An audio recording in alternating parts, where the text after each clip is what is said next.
Where can you find gourmet organic coffees, a friendly hometown atmosphere, and beautiful views of Humboldt Bay and beyond? It's Has Beans Cafe, open every day at 2nd and I Street in the heart of Old Town Eureka.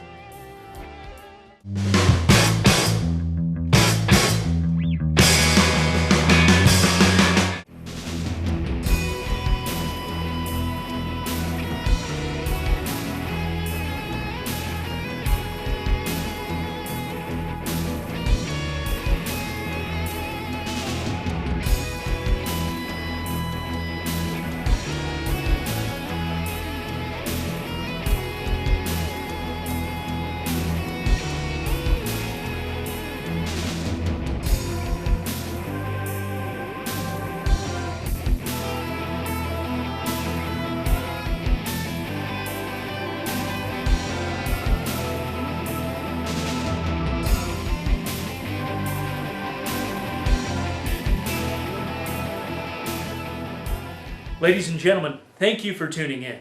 This is Charles Douglas of the Humboldt Sentinel here at the Access Humboldt Media Center in Eureka. This is episode 18 of Sentinel Interviews, and this week we speak with Barry Evans, the editor of Field Notes, which appears every week in the North Coast Journal. He's a science writer in his own right, and he sits down with us to go a bit deep into deep space and into very complex science issues. We talk about fourth dimensional hyperspheres, the possibility of alien life, colonizing Mars, and a few science issues closer to home as well. Remember, you can catch Sentinel Interviews every Thursday at 7 o'clock here on Access Humboldt Channel 12. You can also catch the replays Sundays at 3:30 and Wednesdays at 5:30, also on Channel 12. And we also play these interviews now on Blue Ox Radio, 97.7 FM.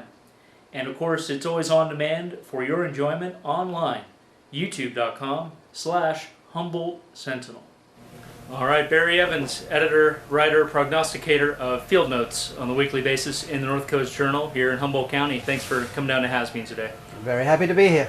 And of course, you've been a world traveler, grew up in Great Britain, but have since gone all over the world. What brought you here to Humboldt County in the first place? Well, running away, basically.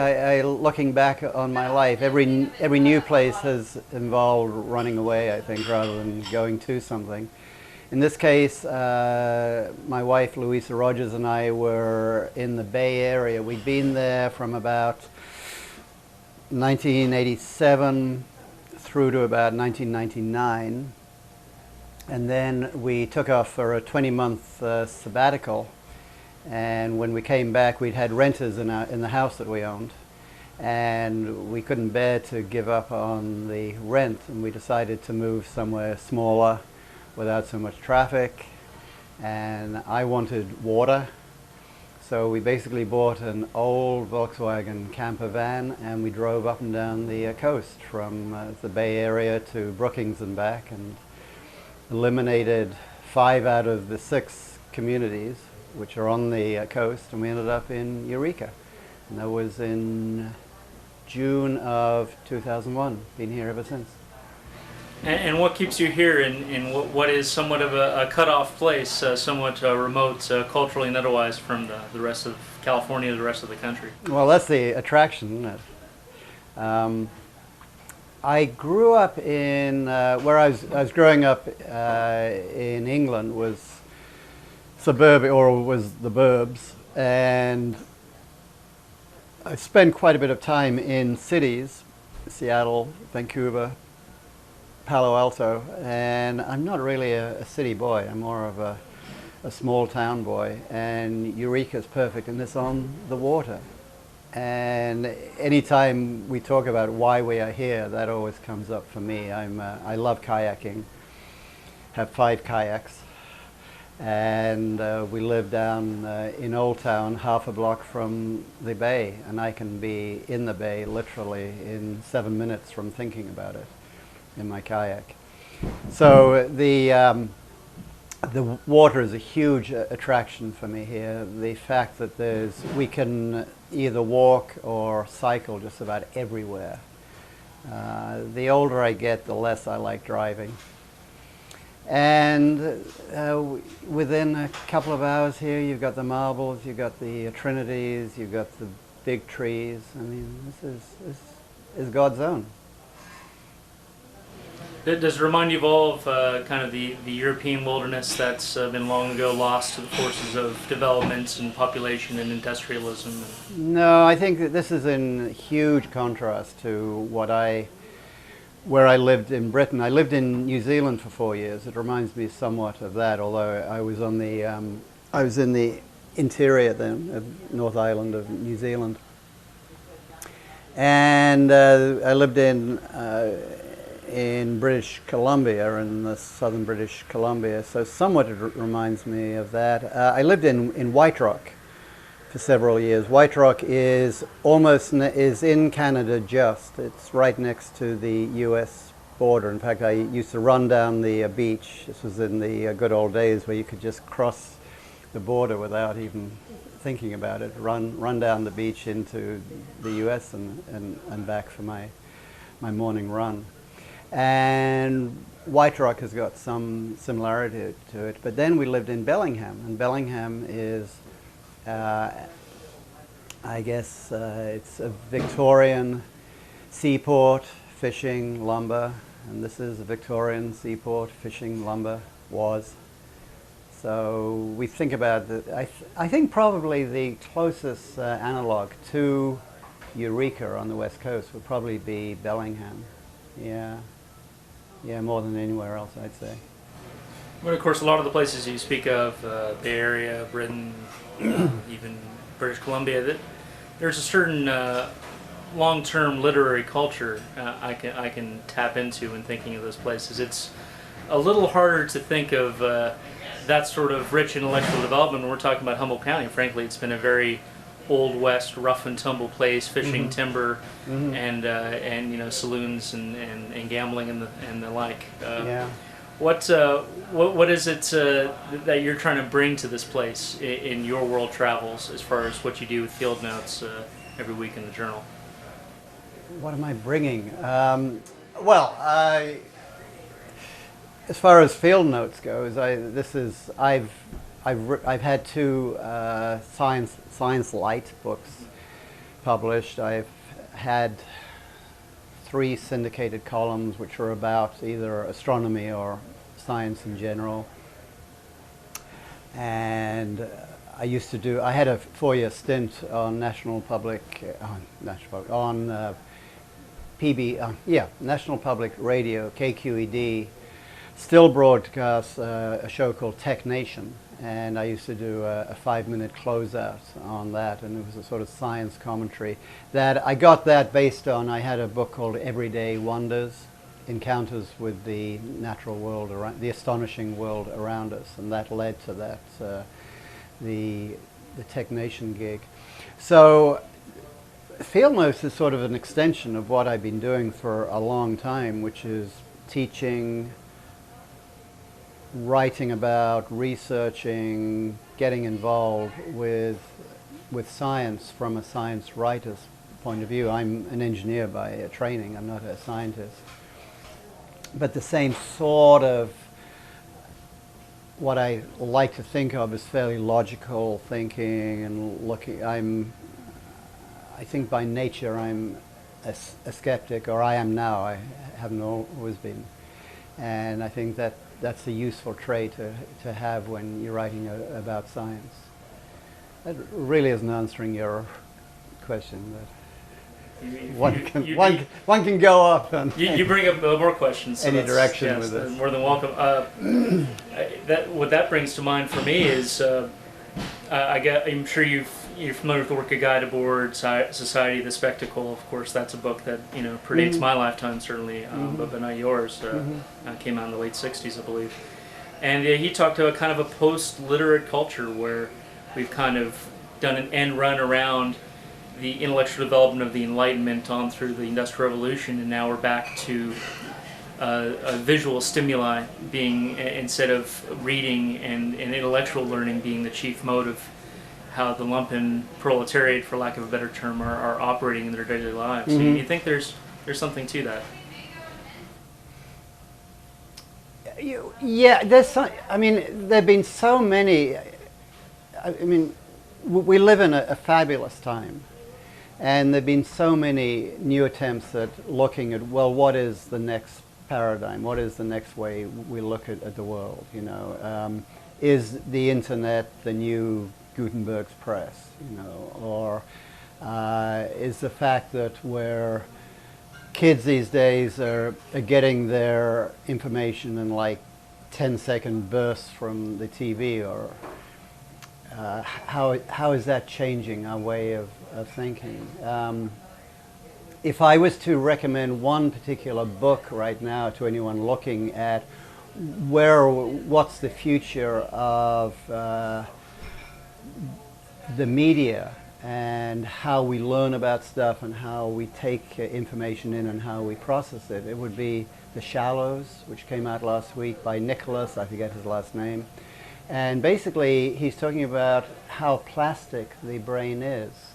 And I think the old paradigm was that this is fairly fixed. You know, we are born with a certain architecture in our brains, and there isn't a whole lot you can do about it. You can add to it, but you can't really subtract to it, and you certainly can't sort of change the pathways. Well, now according to this guy, and he cites some excellent research that's been done, very compelling evidence, that is saying that the brain is a lot more plastic than we think, and that here we are with a trillion neurons, and each of those neurons has got 1,000 synapses, so an astronomical, you know, billions and billions beyond that, way beyond that, of pathways in the brain, and how susceptible these pathways are to being either reinforced or to being cut off. And so I think, yes, I think we're definitely more visual. I think TV has taken care of that, but I think we're also much more, we're bored much more easily, and these brains of ours, which look for novelty anyway, I think we evolved because of our craving for novelty. I mean, that's being filled in a way that no one could have imagined. Let's see, going back to, say, the new media era, when books started giving way to movies, say, and then they gave way to TV. I was watching, during the Jazz Festival, they showed Buster Keaton's The Cameraman at the Eureka Theatre, complete with a 4-piece jazz orchestra, which was fabulous. I mean, they had written the score for this.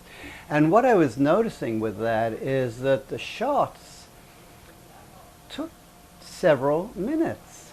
I mean, unheard of. You watch any movie now, and if the camera stays on one shot for more than like 10 seconds, that's like a long shot, you know. And you know, if you watch like an MTV music video, you know, chopping about every half second, you know. Well, that isn't how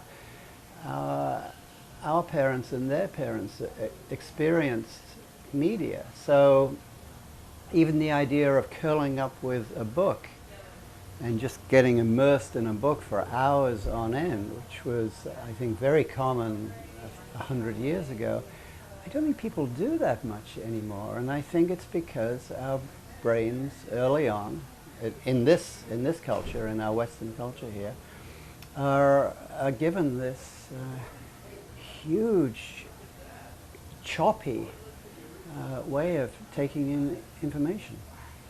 And that's what really worries me, quite frankly, is that we're in this post-literate state where people have this breadth of knowledge that's a mile wide but an inch deep. And they don't take the time to really delve into that sort of subject. And a 10-minute YouTube tutorial is just not going to cut it, as much as I love YouTube. Yeah, well, you can, I mean, there's a value to it, but we're fighting the tide here.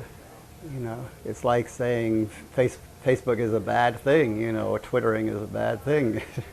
Get over it. You know, it's here to stay. I mean, like when the first typewriters came out in the 1880s, 1890s, apparently there was a huge hullabaloo that this was going to ruin writing. You know, not just how we wrote, but the contents of our writing. You know, and anyway. Well, of course, typewriting, though, it's delivering a technology to the masses, much as the original printing press. It's not just the church and the state controlling the distribution of information. It's, you know, now become a mass media. Mm-hmm. Television, when it first came out, was much more centralized. A few central broadcast networks in America, Canada, Britain, where have you. But now with the internet, it does seem like the means of production are being taken out of the centralized control, corporations over the state, and being given to us, at least. And democratized. And I mean, does that give you hope that, you know, even though the literary, the newspaper industry even is just full bore collapse? Oh, I've got tons of hope. I mean, today's Monday, so Monday, Wednesday, Friday are my hope days. You know, Tuesday, Thursday, Saturday, it's all over. Get over it. Marshall McLuhan, you know, who is well known for saying the medium is the message. He went a lot farther than that. He was, I think he's still alive. I don't know. He had this delightful idea that we're basically, that humans are the sex organs of the tools that we've invented. So as soon as we've invented something, let's say we've invented an Apple Mac in 1984, and we say this is our tool and we control it. But slowly and insidiously, it starts taking over our lives. I mean, I can remember a time when I really believed that computers would save us time. Never dreaming that I'd be spending, you know, hours, you know, an hour or so every day in front of it. It's enslaved me, you know. And so his idea was that we're just creating, the more tools we create, the more tools we're going to create because of the tools that we've already created. Well, eventually, presumably, the tools are going to get so sophisticated and cool that we're just going to be redundant, you know. And mechanized factories, the machines making the machines. So what do they need us for? Yeah. Howlett was always my hero, you know. Well, Marshall, yeah, he was a hero of mine. He talked about how each new technology would repurpose some other technologies, reverse the intended effect of a different technology. It was this whole matrix of effects. Of each. That we live in this cocoon thinking that we are the masters of our tools. And maybe on an individual basis that's fairly true, but as a society, our tools are, you know, well, cars. You can make quite a convincing case that the automobile was mostly developed by Midwestern pioneers who'd been brought up on farms a mile apart, and for whom loneliness must have been absolutely part of their lives. And they would ride into the closest town, you know, a 2 or 3 hour ride on Saturdays and have a few beers with their friends, and then they'd go back to their lonely farms. And, you know, cars as a solution to loneliness. Well, now cars have taken over, along with their pollution and their, well, don't get me started on that one. There are steel coffins oftentimes one of the leading causes of death in the Western world, really. Yeah, but I'm saying that, you know, something like 25% of the CO2 that is put into the atmosphere in the U.S. comes out of the tailpipes of vehicles. Yeah. Well, getting into that, you did write recently about global warming and the climate deniers as global warming. I don't want to say enthusiasts because they're not enthusiastic about the planet getting warmer, but those who are supportive of the mainstream scientific theories regarding climate change would call climate deniers, or they would call themselves climate skeptics. Would you at least confess to the fact that it does seem like the planet does go through very long, eons-long cycles of warming and cooling based quite a bit upon the cycles of solar activity, the warbles of the Earth's axis, its elliptical rotation changing over time around the sun? Yeah, a guy called Hans Maharovich, he was a Swiss geologist, I guess, who originally came up with this idea that there were cycles of warming and cooling that were totally unnatural, nothing to do with us. The compelling part is when you look at CO2 in the atmosphere and the overall temperature rise in the atmosphere, and the curves sure look pretty matched. Or you look at, for instance, the fact that the pH of the oceans, the alkalinity of the oceans or the acidity has it's gone from something like I think it's 8.2 to 8 over the last 50 years. It's pretty hard to find another cause for this other than CO2. And no one's arguing, I don't think, that the levels of CO2 have gone up. They've gone up from something like 300 parts per million to 380 now parts per million. And this is pretty unstoppable. I mean, even if we just stopped driving and stopped coal-fired nuclear plants and everything, it would carry on. I mean, there's a process that you don't just cut off. But one, I was interested in one letter that came out in response to that was saying, you think me knows the truth about it, and my response to that is, no one knows the truth. This is, science doesn't do truths. What science does is probabilities. And even the International Climate Warming Committee, IPCC, I forget the exact words, they claim a 90% certainty that the warming is anthropogenic, is human caused. No one can say it's 100%, but a 90%, and that's my point of view. No, I can't be sure. No one can. And of course, they say methane is much more impactful in terms of its presence in the atmosphere, contributing to that greenhouse effect. 6 times, I think, is the number. Yeah, well, I don't eat meat, and I used to cite moral reasons. Now I say I don't want to put methane into the atmosphere. A fellow Scotsman who since become an American citizen, Alex Coburn, who edits his Counterpunch newsletter up there on the Lost Coast in Petrolia. He doesn't claim to be a scientist, of course, but he suggests, or at least he reads writers who suggest that CO2 is a trailing and not a leading indicator, that it's warming and therefore we have more CO2 and not the other way around. Do you think there's any credence to that? Well, 10%.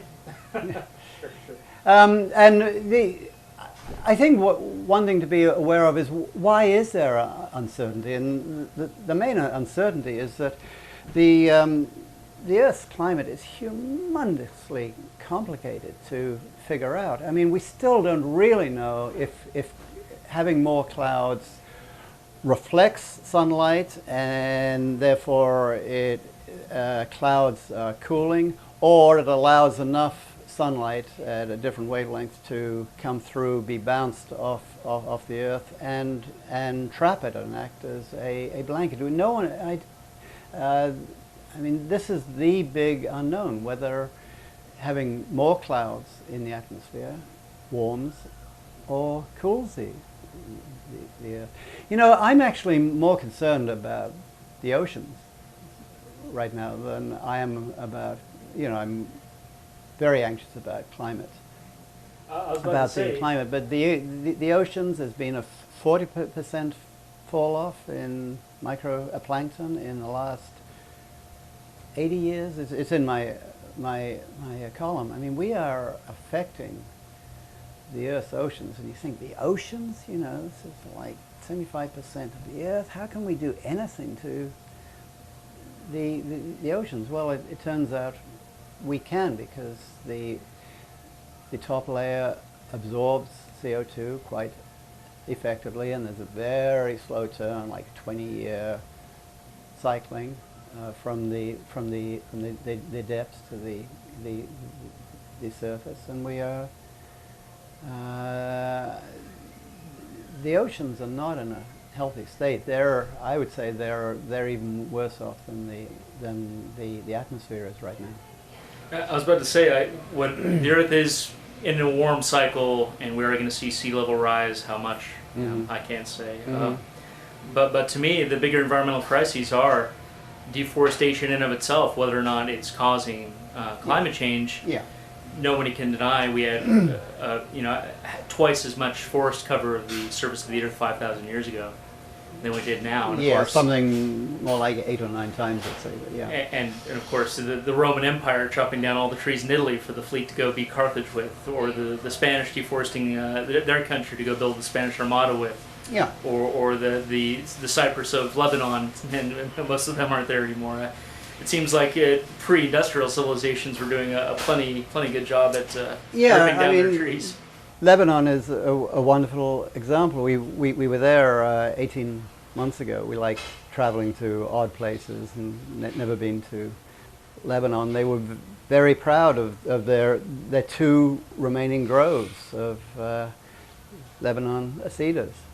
And of course, the hills used to be in King Solomon's time. You know, it was nothing but forest there. And it's kind of sad how proud they are of these tiny little stands that are left. It would be kind of like beautiful. If Richardson Grove were the only grove left in Humboldt County, and we were very, very proud of it. Yeah, I mean, I always smile when we talk about what's the big trees drive? What do you call it? Avenue of the Giants. Yeah, Avenue of the Giants. You know, and you're walking down, we cycled down there a bit, and if you go slow and you look, you suddenly realize that it's just a veneer, you know, and that off to the Eel River there's maybe about 50 feet of trees, and then they've been cut down beyond that. It's like a movie set, you know, in places. So yeah. And you've seen probably those satellite pictures, or at least aerial photos of how they create view sheds along the highways. Exactly. Yeah. And then right behind the view shed, it's like a clear cut. View shed, is that the word? I think so. Yeah, beautiful. Yeah, it says it all, doesn't it? Yeah. But yeah, to me, the toxic dumping, and obviously that's what's causing the problems in the oceans, is dumping of radioactive chemicals. That's what's killed the Somali fishing industry and turned them into pirates out of desperation, is because the European countries were dumping their radioactive waste off their coast. You know, I guess the fish don't like radioactive waste any more than we do. And this genetically modified, just getting completely out of control. I think it's something like 80% of the soy grown in this country is GMO now. They're splicing fish and insect genes into plants. They have goats that secrete a spider web. I mean, we're living in island of Dr. Moreau here. Well, you know, we've been hybridizing crops ever since henna first was cultivated, 8,000 BC or something, and so we're doing it more directly, where the world isn't starving right now because of GMO. So I have probably a more nuanced view of GMO than you do, actually, Charles. That's okay. But I mean, it does seem like even in the process of hybridization, you're mixing plants with plants, not plants with insects or fish. See what you're saying. Getting back to our local situation, even with the decline in literacy, the decline of the newspaper industry, it seems like you are trying to give it, I guess, what we call the college try, trying to introduce some science education into the local stream of consciousness. Well, I'm not altruistic about this. I mean, I love doing it. I mean, this is my métier. I love having a weekly column and having the platform of the journal, which is doing really well. I mean, here's newspapers right and left collapsing, and actually the journal is fulfilling a need. I can see a long-term evolution of the journal, but I was very fortunate. You know, Don Garlick started Field Notes. He was a professor of geology at HSU, and he did it for a year, and then he said, you know, that's a year's good. And I just happened to see, or Louisa, my wife, happened to see Hank Sim's plea for, are there any science writers out there so we can keep it going? And I picked it up, and next thing, here I am with about, I don't know, 120, 130 columns down now, I think, yeah. Well, no, I don't.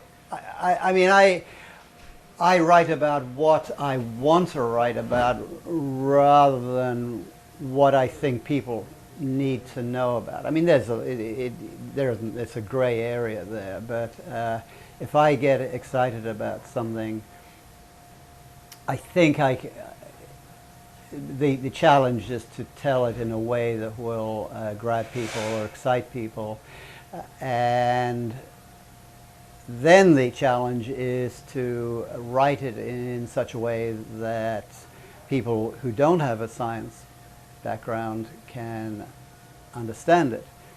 And the key to that is to be married to someone who doesn't have a science background. So everything has to pass through Louisa's editing process. And usually, you know, those go through one or two efforts where I think I've made this crystal clear, wonderful exposition of something out there in the world, and she comes back and says, I don't get it.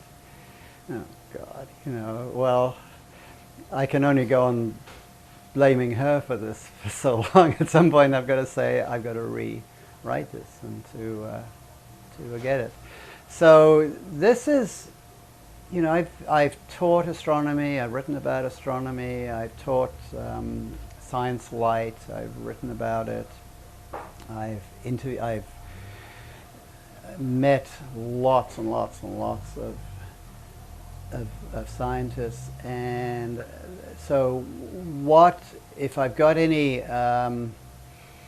what I do is to take in all this sort of huge avalanche of information about a topic, and first try to understand it myself, but then try to get it out in 500 words in a way that anyone can understand it.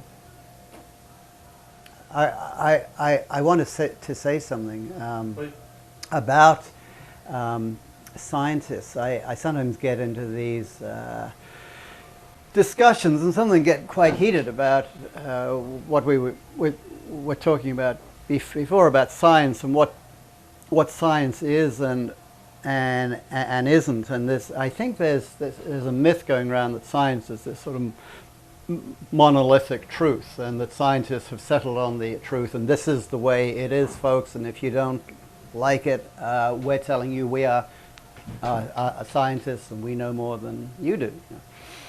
And in my experience, the one common feature that every scientist I've ever talked to has is this, that they wake up in the morning and think, how can I make so-and-so wrong? They live to make their peers wrong, or especially the guys who taught them or who taught them wrong, you know.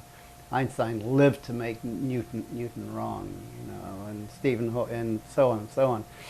And this isn't about going along. The guys who win the Nobel Prizes aren't the ones who reprove something that has already been accepted. They're the ones who break all the rules and end up with a whole new way of looking at things, which makes the other guy wrong, and that's what they live for. So anyone who thinks that that science is sort of adopting this sort of cloak of uniformity and go along with the with what has already been proved, that isn't how science is done. Scientists love making other people wrong.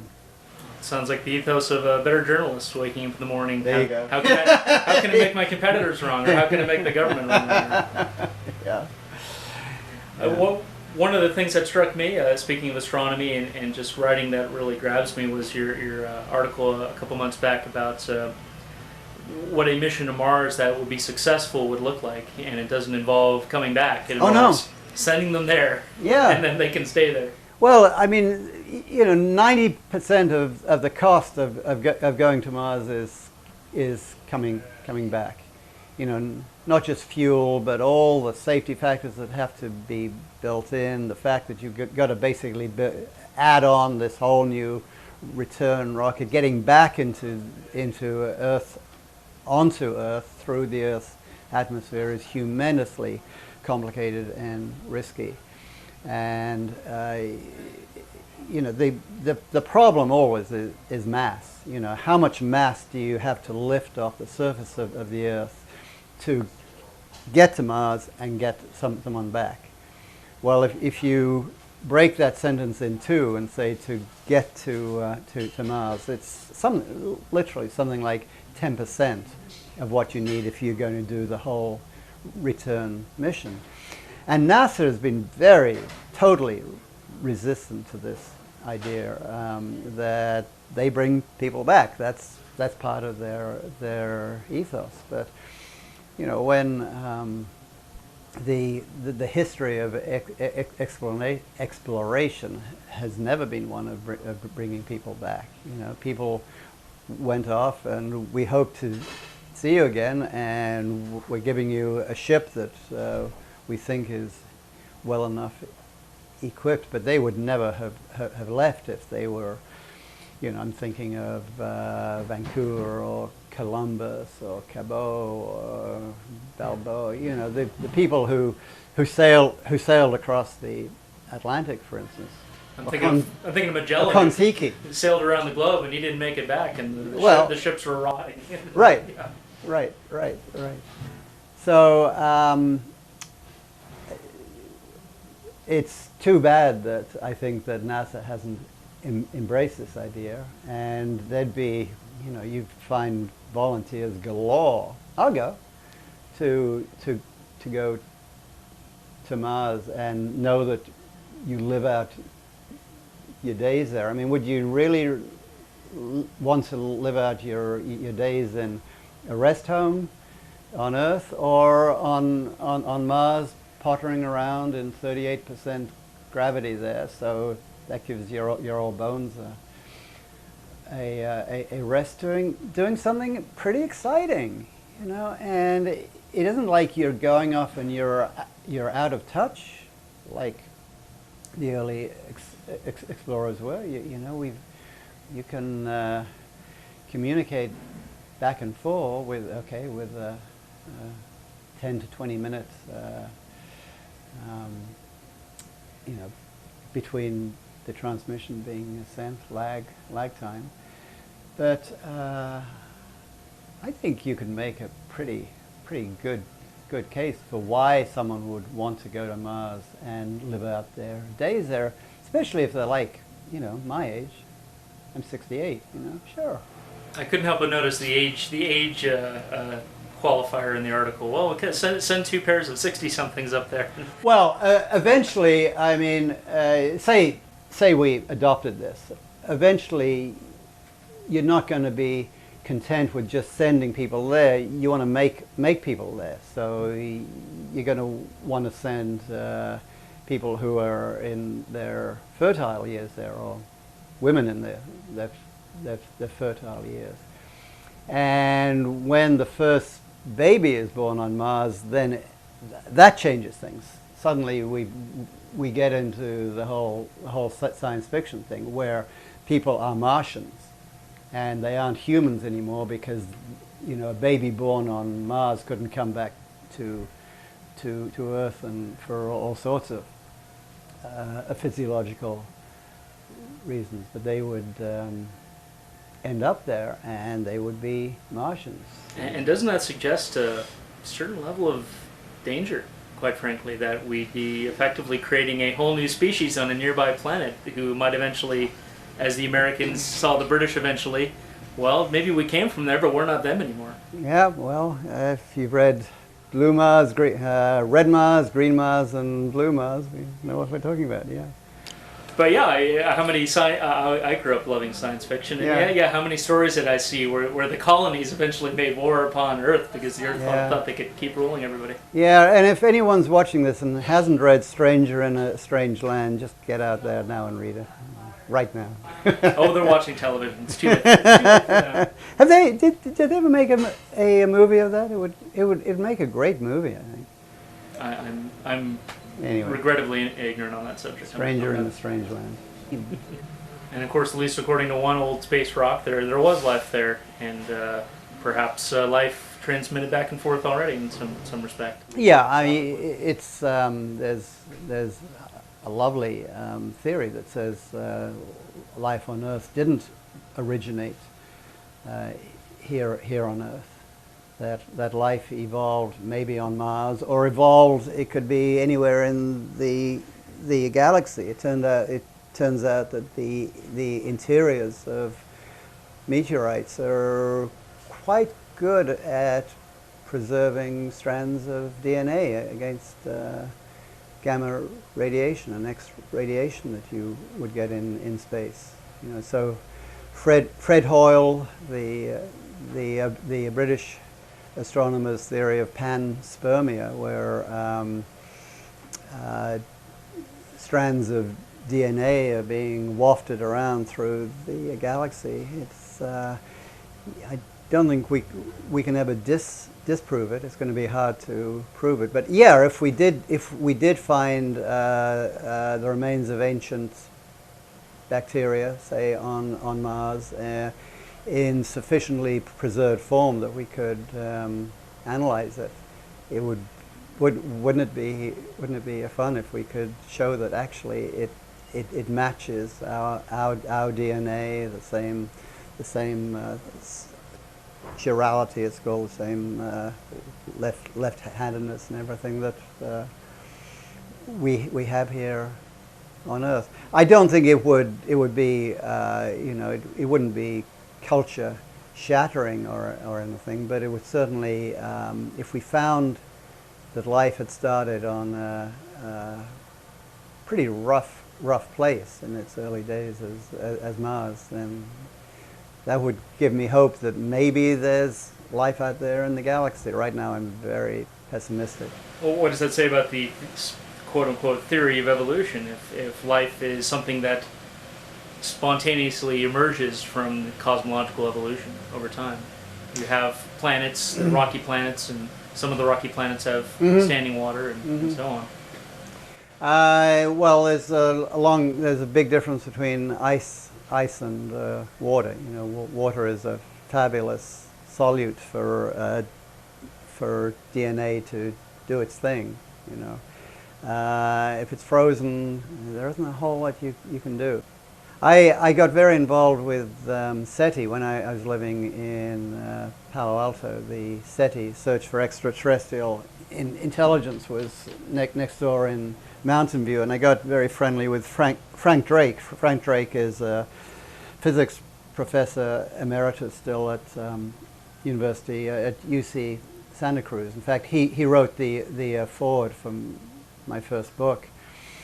And he's the president of the SETI Institute. And he is known because in 1960 he did the first search for extraterrestrial signals from Gold Bank, I think it was, in Pennsylvania. I think Pennsylvania. And didn't find anything. They still haven't found anything 50 years on, or nothing that we can say, aha, this is intelligent signals coming from the outside. And I say I'm pessimistic. We only have one version of life, and which would be, which is why I say if we did find life or X-life on Mars and we were able to analyze it, and it wasn't based the same way as Earth life is based, that would give me a whole lot more confidence that life is common in our galaxy.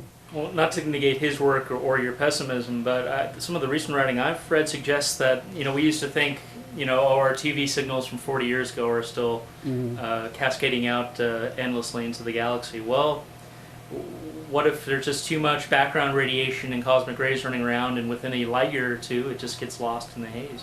Like a radio signal you're trying to hear from too far away. Well, we pick up radio signals from pulsars.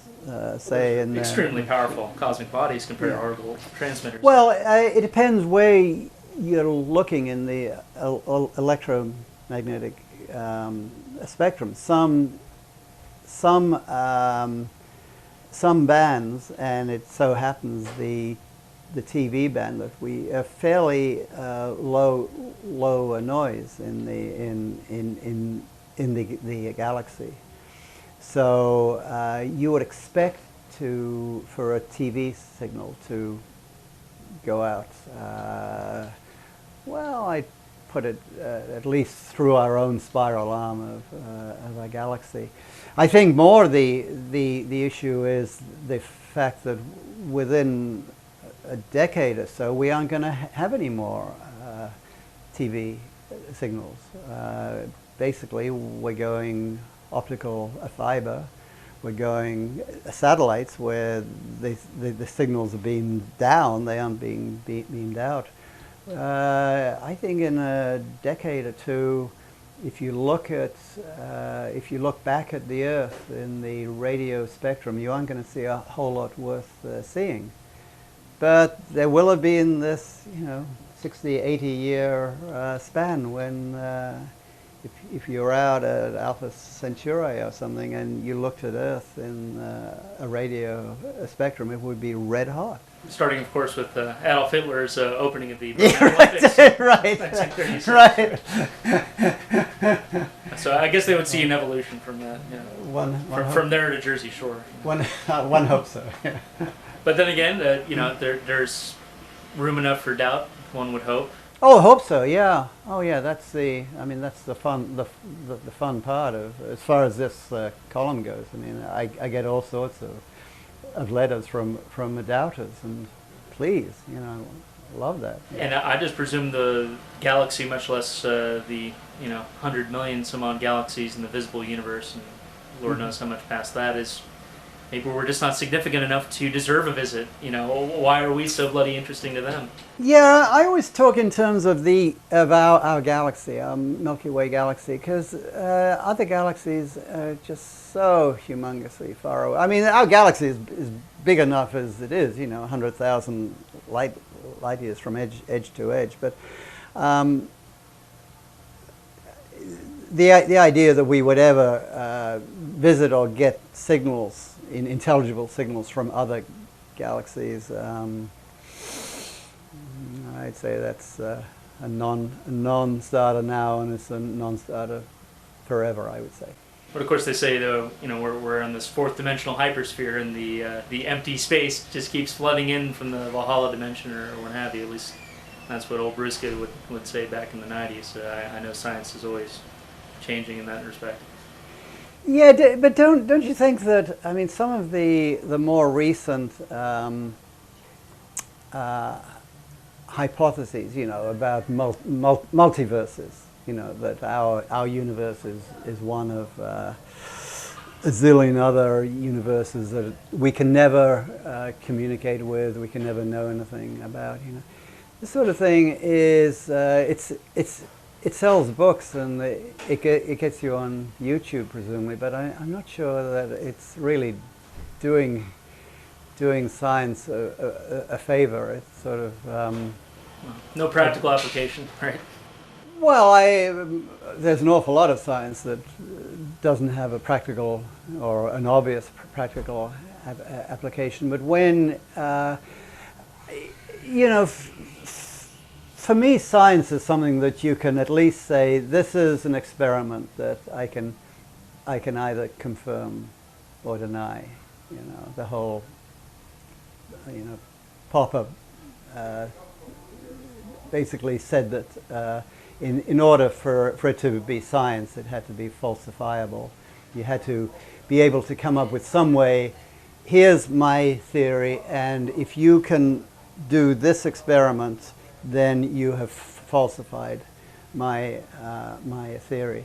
If you can't come up with a way of falsifying it, then it isn't really science. And the bottom line for me when we start talking about the sort of way out stuff is that I'm just fascinated with what we've actually got. I'm fascinated with the fact that I'm breathing without noticing, and it's just carrying on all the time, taking care of me, oxygen molecules and everything, and I can do this with my hand. There's so much fascination and wonder, and I'm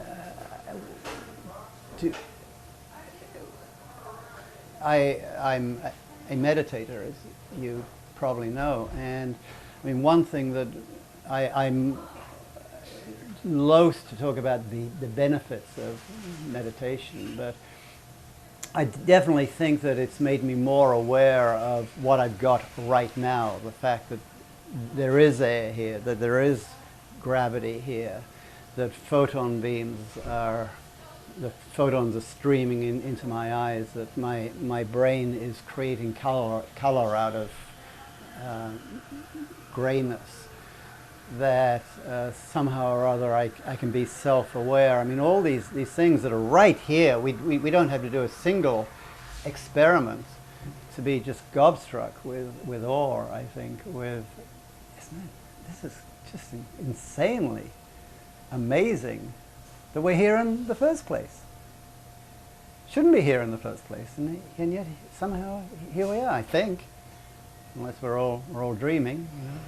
Maybe that's the point of good science education. A la Matrix. Reignite that sense of awe without the I think dogmatic religious attachment. I think so. Yeah, I think so. One quote I wanted to hit you with before we go is you wrote recently about how it's strange that it's red states, blue states in America where the right wing or the Republicans are red and so forth. Mm-hmm. In most countries, red's associated with the social democratic parties and so forth. Yeah.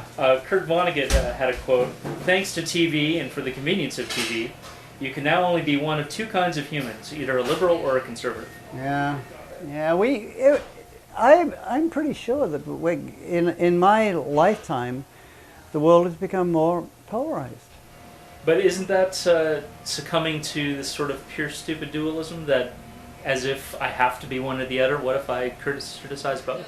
Yeah, there are you can find maps where, for instance, every four years a state is either red or blue. But you can also find maps if you go one click beyond where there are a certain color of purple, or where the states are broken up into counties, and they're all a different color, and suddenly it becomes much more meaningful than.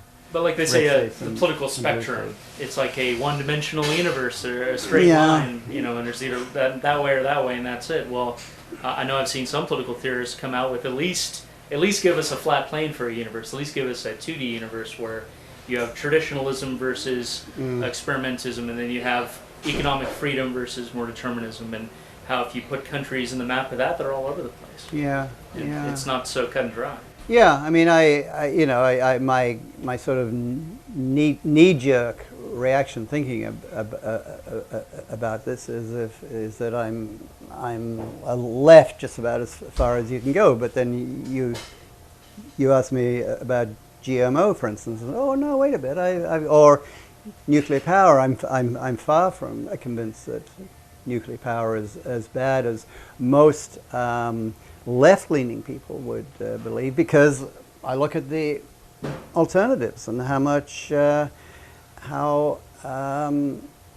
insanely polluting coal is. I mean, we are stuck with coal, for instance. How did we get into coal power versus nuclear power? Yeah, it's sort of, no. I mean, everything is nuanced, and I think that's so much fun to realize that having said, okay, I'll vote for this person, it doesn't mean you have to vote for the whole platform or something, or because I'm a meditator, that automatically puts me into a pacifist group or something like that, and it's too easy, I think, to make those automatic connections. We're complicated beings, perhaps more complicated than we realize. Well, if you're taking requests for field notes, how does scientific principle apply to politics? I would love to see more people trying to dig into that. Whoa, that would be a challenging one. But what's the graphic? Oh, I know, purple states. Yeah, that's right. Yeah. Well, as with any good scientific discussion, we only leave ourselves with more questions, as it should be. So thanks so much for coming down to Has-Beens and sharing your thoughts with the folks at home and on the internet. You bet, Charles. Thank you so much. I've enjoyed this.